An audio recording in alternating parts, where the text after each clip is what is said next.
I'm not the house of cards that falls down easily. I'm strong enough to handle what you throw at me. Welcome to Mental Health News Radio. I'm your host, Kristin and Dr. Just what are we going to discuss? The intimacy that is mental health. Let's continue to make it as comfortable as discussing brain health or heart health. This show has been on the air for several years and we have amazing co-hosts. And then we created a network of podcasters on mentalhealthnewsradionetwork.com, a place where every possible facet of mental well-being can be talked about openly. My show, after several hundred interviews, the format is this: intimate, deep, funny, touching, sometimes uncomfortable, but always vulnerable conversations with interesting people. The goal is to have you, our listening family, many of you who have become my good friends, feel as though you are listening in on private conversations. Thank you for tuning in and becoming part of this amazing journey with me, and now with our network of podcasters.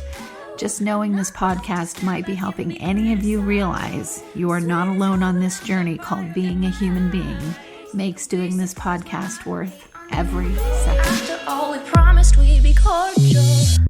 Hi, everyone. Kristin here. We're here on with Dr. Paolo Molino, who is chiming in with us from Florence, Italy. And the date today is 4/20 of 2020, just so that we know where we are in terms of the COVID-19 situation on our planet. Paolo, thank you for coming on the show.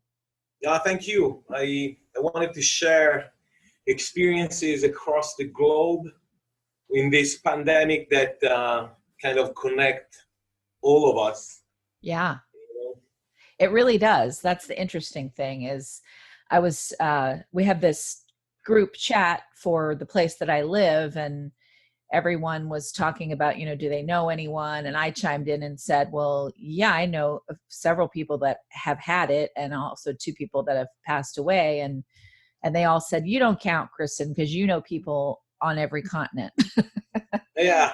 And I said, well, this is true. I do talk to a lot of people, but it's still really good to get the perspective from, how people are handling isolation in different parts of different countries. Like, I'm interested in finding out from you, if you know, how do people in the Italian countryside, how did they handle the isolation piece? Because here in the United States, the cities are on lockdown. People do not go anywhere. It is you're following a protocol. But out in the country, maybe a few people wear a mask. Everybody still does their shopping, all that. So where is it like there in Italy that compared to, the same? People in the countryside are actually the most envied and lucky because they can experience freedom, which we don't.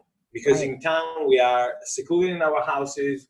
We have the right to go shopping, grocery shopping, but we have to stand in queues, stand a couple of meters from one another. And, when you can get in the actual supermarket, you are the few of us, and then you have to get out quickly because there are people waiting to get in. So you go grocery shopping, say, once a week maybe, right. and that's how it goes in town. And then we can get out for what have been named essential causes, meaning doctors or medical exams, or that's about it. Right.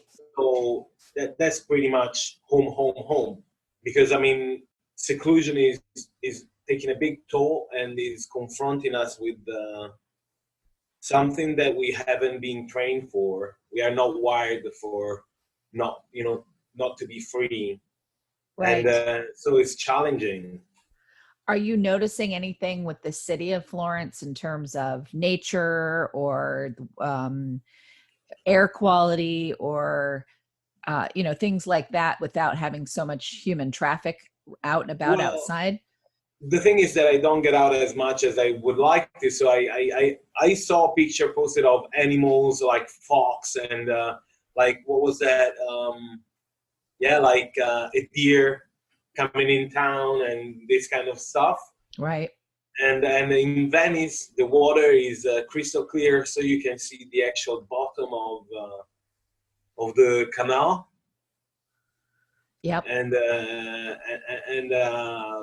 so yes, towns are being repopulated by animals, which Wow. is not surprising. Nature does its course, and maybe it's hinting for us that if we would take the hint, that there will be hinting for our way of living. Right. Maybe to think about it at least. I mean, anyway, there is no such a thing as going back to how it was before. No, This whole absolutely not. thing is a game changer in our habits and our jobs and how we interact with one another. Also because it's really unclear, which is one major element of psychological disruption, how and when it's going to end, and above all the how. So what's going to happen when the lockdown finishes? How will it all start? And what will be the measure that are going to be imposed on us?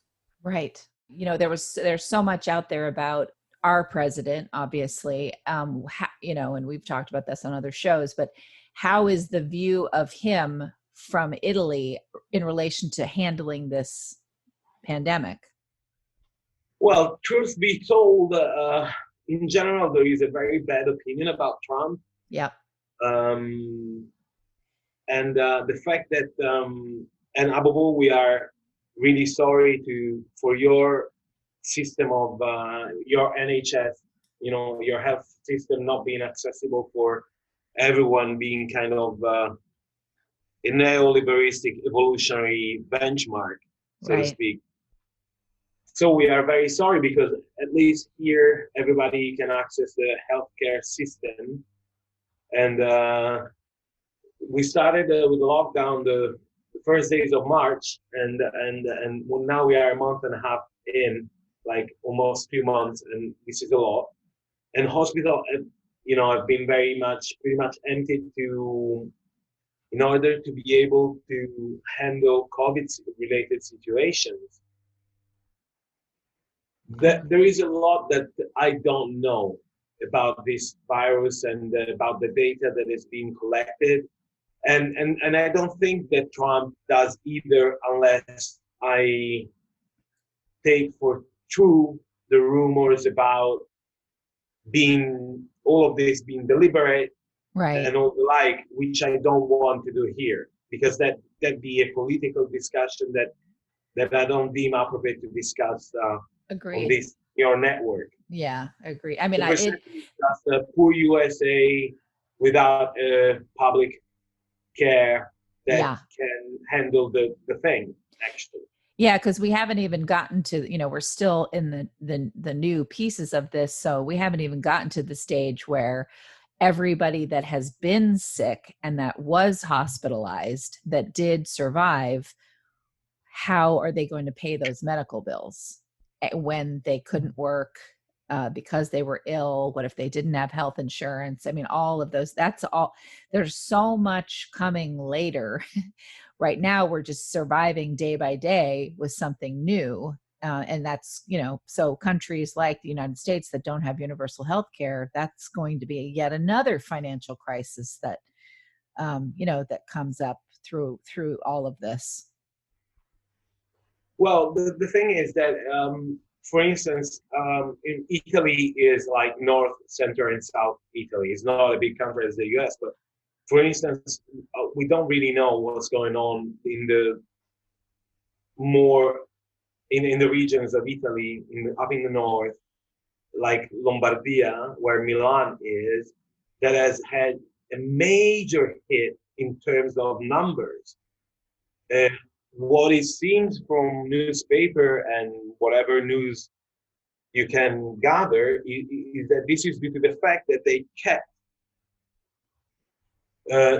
news about COVID secret or hidden or omitted, and they didn't take the necessary precautions in order to keep the kind of the factories open and this kind of stuff, which is exactly what Trump is doing.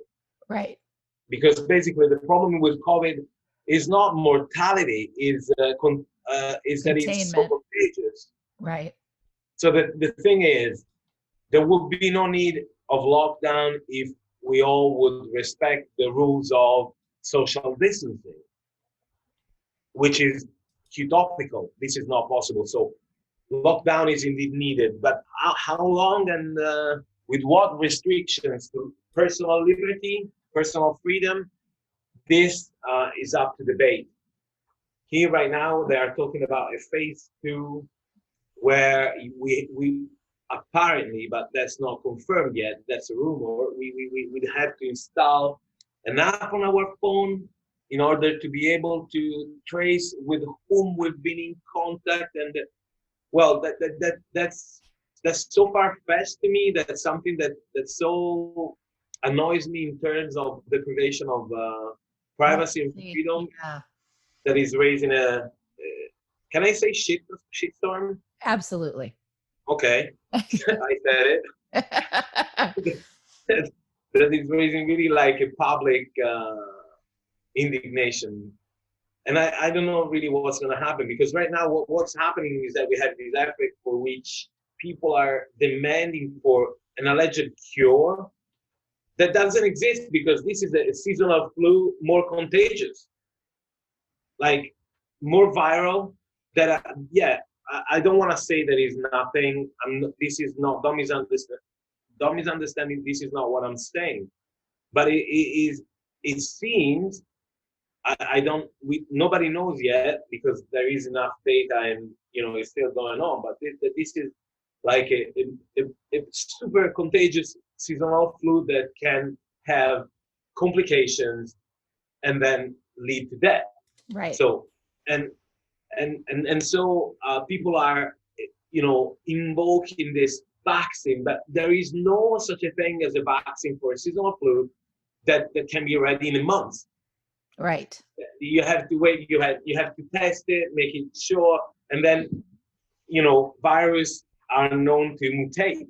Yep. So and I don't know, do you know that story about the frog, that if you throw a frog in a boiling water pan, Yes. frog leaps out? And then I feel like we are the frog in the cold water in a pan, and a fire has been lit just under the pan, and we are getting to boil, and then how it doesn't end well. Yeah. I know. I think about that too. I mean, the 18 months is maybe the closest time frame that we'll see something that will not have the testing that normally would. And, we haven't even gotten to, okay, so let's say, someone has had it. Like, I think my ex-husband had the coronavirus because he had all the symptoms in February, and then he came home from the doctor, and it was a very weird illness. We had no idea what it was. And he came home and said, "My God, I have pneumonia. That's so weird." And, so we think he pretty much, had this. But there are things, when I speak to like our virologists and our infectious disease specialists and so on that are part of the network, they say, yes, but you aren't thinking about the fact that there's damage that's done to the body when you have it. And that damage is different depending on the person, just like some people are asymptomatic and some people die from this.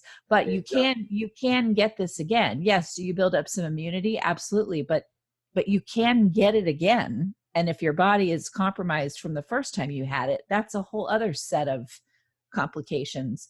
I think everybody is just trying to deal with, well, what can we deal with today that we can't even begin to start thinking about, those kinds of things that are going to be going on as well. Well, the thing is that we really can't predict anything. The thing is that my question for who is listening is health only not to be sick, or is it something else as well? Evidently, it's a kind of a rhetorical question for me, because, for instance, I think that well-being has a lot to do with many things, including health per se. But what we're going through with this lockdown in emotional terms is as disruptive and deadly as it is the virus itself. So if we don't start getting out and getting to readjust to a new reality, people will die of suicide, of depression, of starvation because people are out of a job. And I think that it's important. I mean, I don't think that our politicians are taking this into account, which is something that is really, really disturbing. Disturbing in what way? Well, the fact that I don't know if the well-being as a whole is being taken into account when No. at the decision-making level.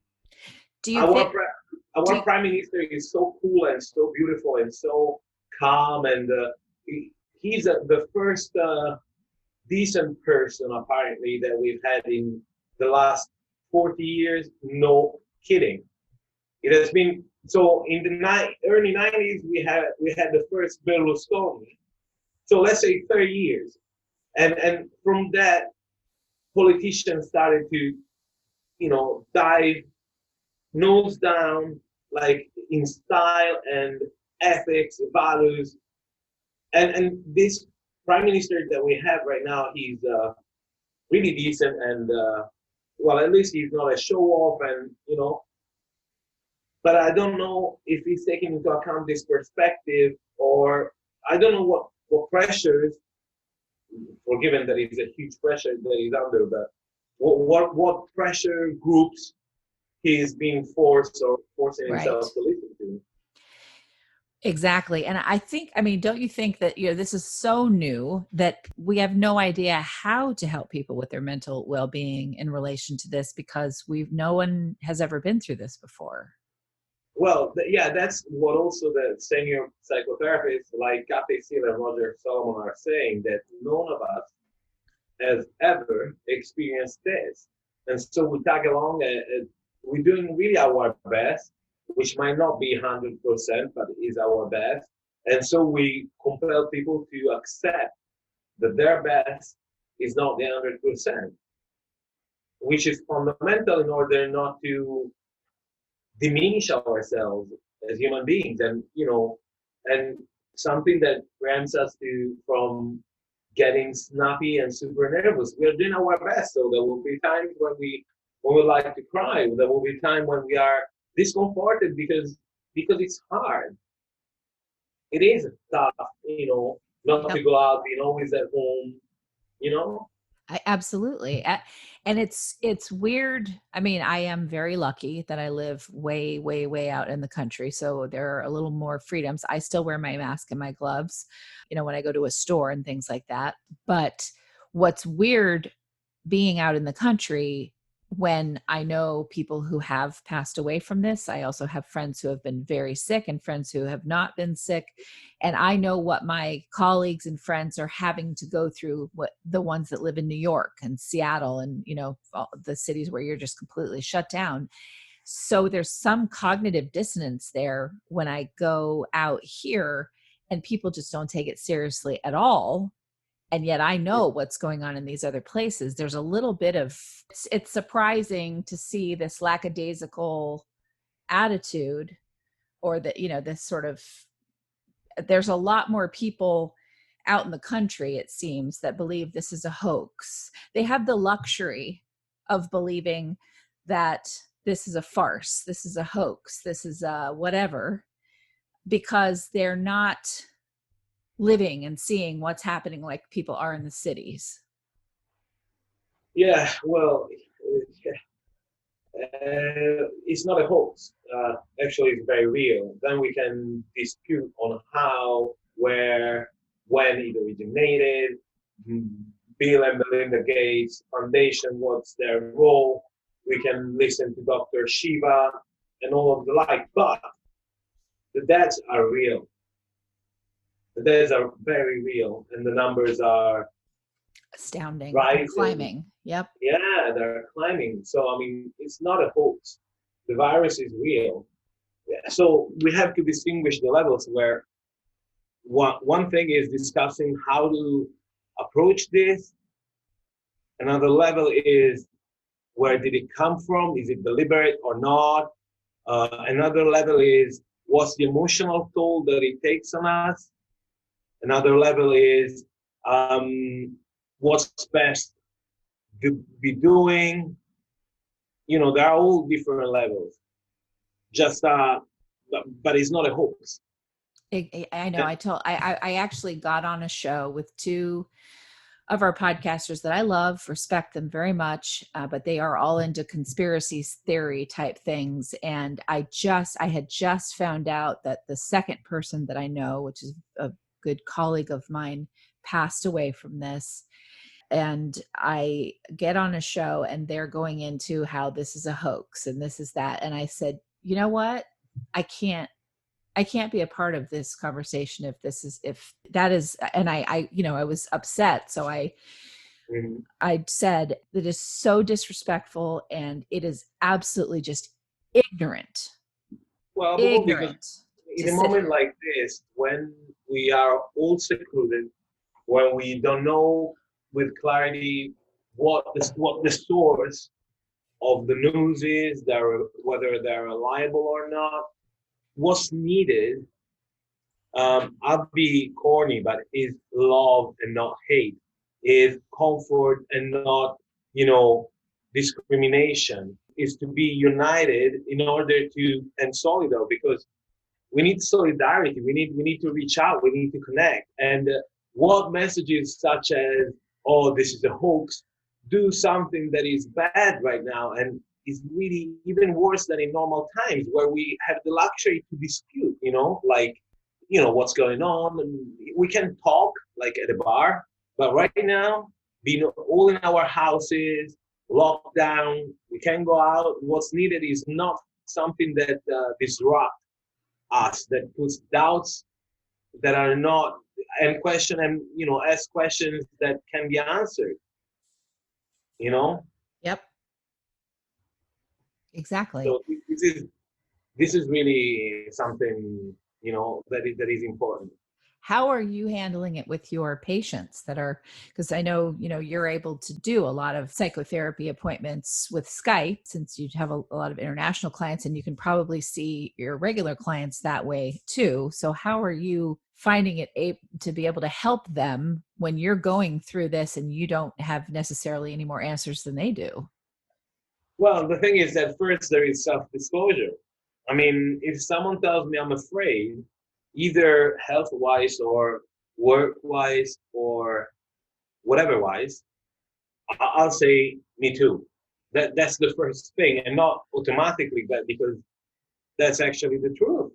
I'm scared.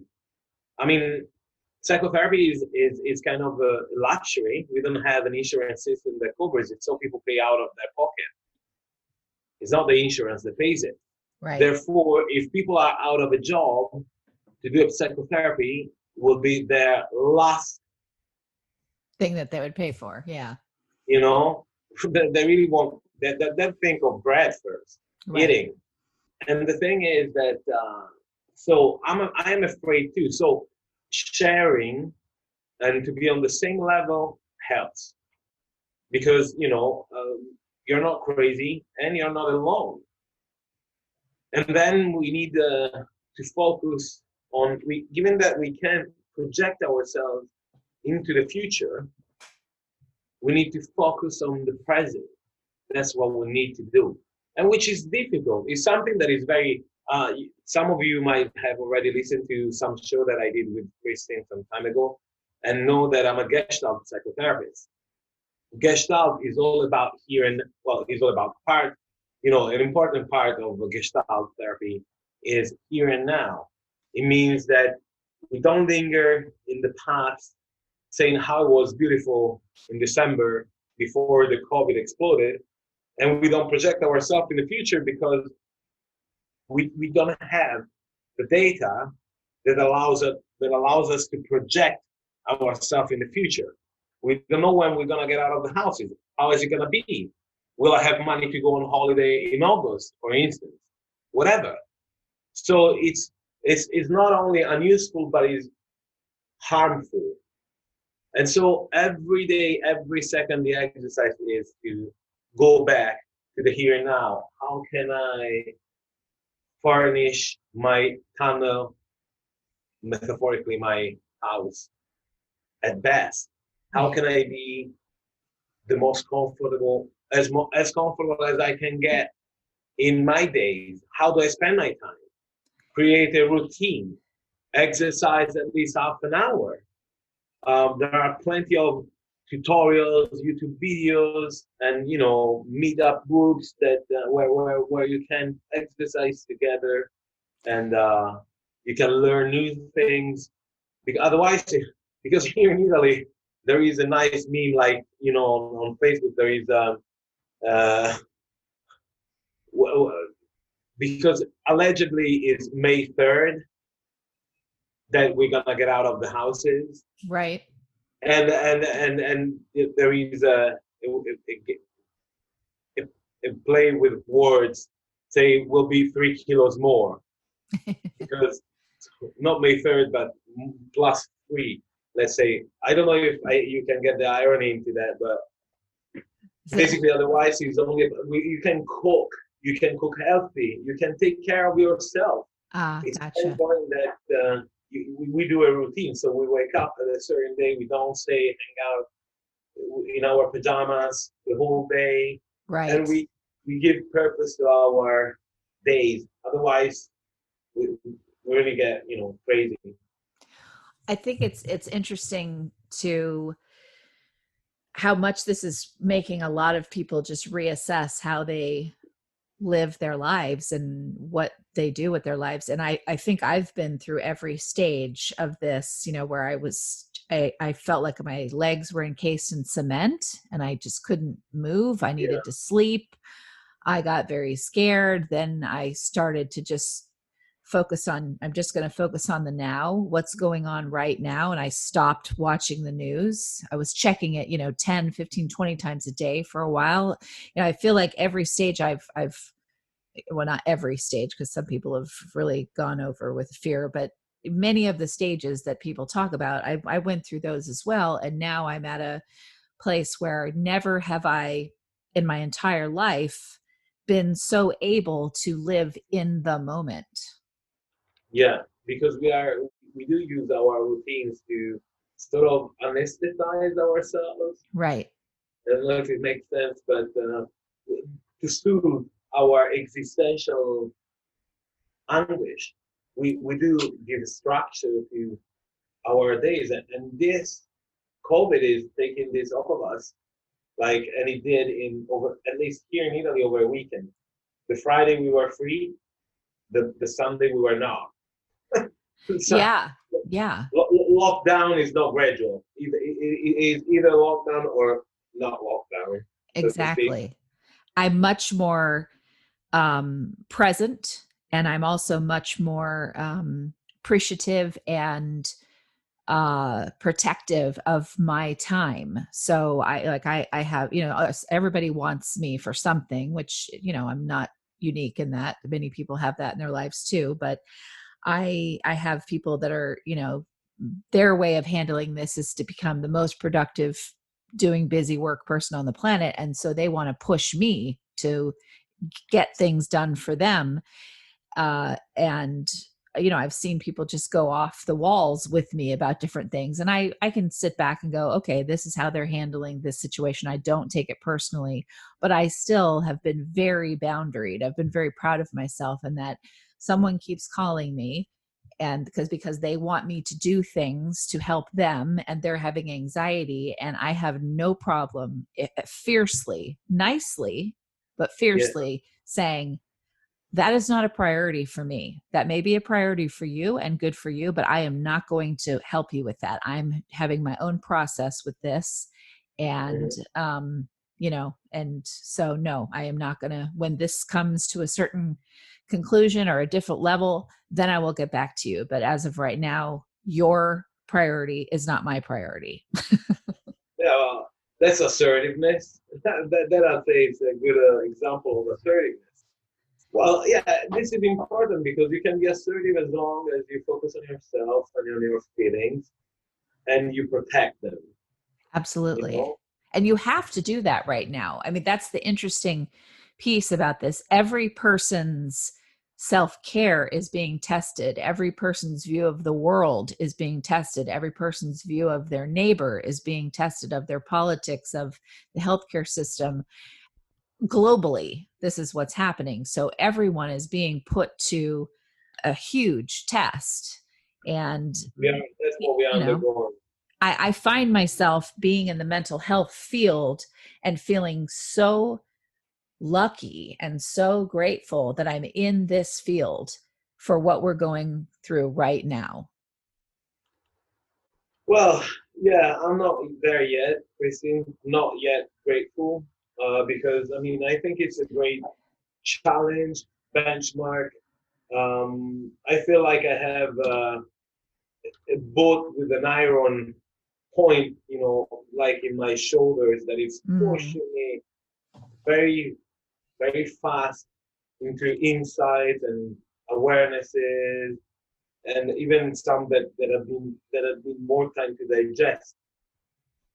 And I think that this is going on for a lot of people too. So I'd focus on take what I can. There will be time to be grateful. I think a year from now, maybe we'll be able to, maybe 6 months already.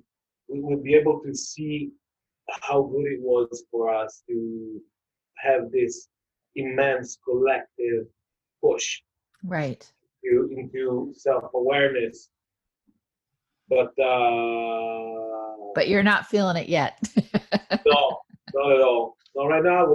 Because I have homeworks in an apartment that I bought that are 10 days to the end, and I can't get into that apartment because of the coronavirus, and all the works are stuck. Right. And this is making me, because I'm paying rent, I'm paying the lease, and I was doing to that house on March 31st. Right. Imagine how happy can I be? And sure, I see also the good things. I'm connecting with people, reconnecting with someone I hadn't connected for a long time, having more authentic things. I do help others a lot because I have more free time. So, and I invested to help, on a voluntary basis, people who are calling the number that has been provided by the body of psychologists here in Tuscany. And so I commit myself, and I try to give myself purpose and sense, helping others as well. So, there are good, some knowing colleagues, there are good things. There are. Gratitude is something that in my vocabulary is so high that, not yet. Yeah. And, we're all handling this in the way, that we can. I guess what I've noticed just from the network, just from Mental Health News Radio Network. Okay. So, and when I say the network, I mean the podcasters, which you're one of them. And the guests that come on, we cover the globe. We have people from all over the planet that come and are guests that are podcasters and so on. So we have our little community, which is a virtual community that fits very well with how virtual we're having to be right now. And I guess where the gratitude comes in is all of us are so conscientious about what this is doing to people's mental health, their mental well-being. And all of us have been through pretty severe trauma in our lives.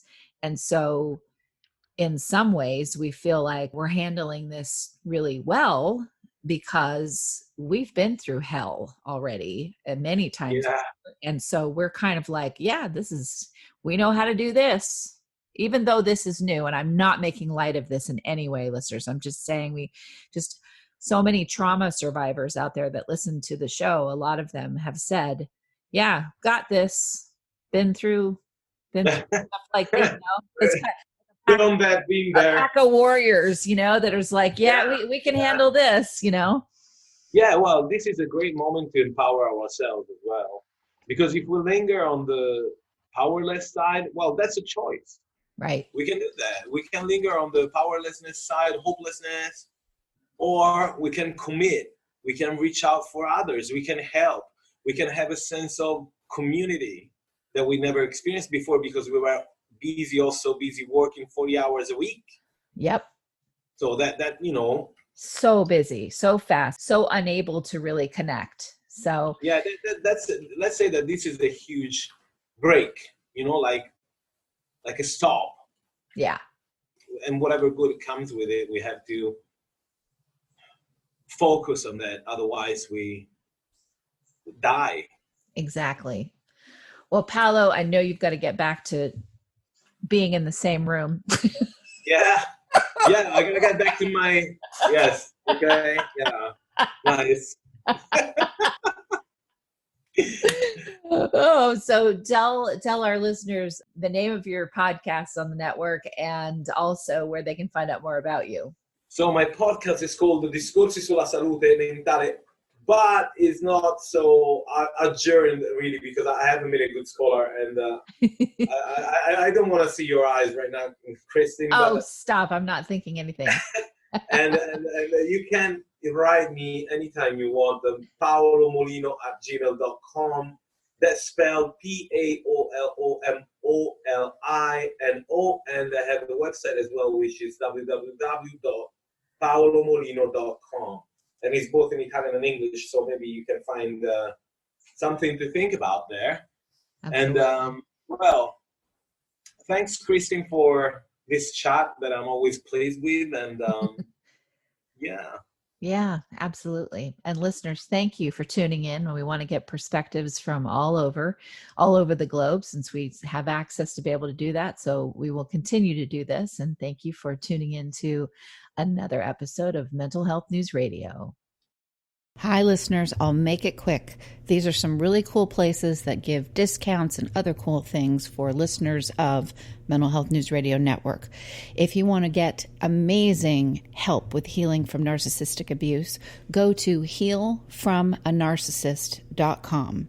If you want CBD products that are the best of the best, I use them myself, go to Proze, PROZE.com, and use the code mentalhealth20, mentalhealth20. If you want to get daily perk ups that help retrain your brain to think more positively, go to perkupdaily.com. And also, just because this one's fun, snarkycandles.com. I guarantee you'll love them. Snarky with a Y, SNARKY, candles.com. And don't forget, if you want to hear all the shows on the network about first responders, you can go to firstrespondermentalhealthnetwork.com, and all of our shows that focus on narcissistic abuse, narcissistabusehealingnetwork.com. Thanks for listening, and back to the show. Aggressive, but never without good intentions. I heat up and act on my emotions. Thanks so much for listening to Mental Health News Radio. Our podcast can be found on iTunes, Stitcher, and hundreds of other podcast apps, or you can visit our website at mentalhealthnewsradio.com. If you have a question or would like to be a guest, become a podcaster on our network, or join the amazing organizations that help keep us on the air, please email us at info@mhnrnetwork.com. Get ready for that special goodbye from our resident therapy dog, Miles, and a special thanks to Emily Sohn for letting us use her incredible song, Cordial, for our podcast music. Listen to the full song on SoundCloud at emily.sonne. Don't be surprised when I don't hate on you. After all, we promised we'd be cordial. Sometimes in you I can fight it. Good boy.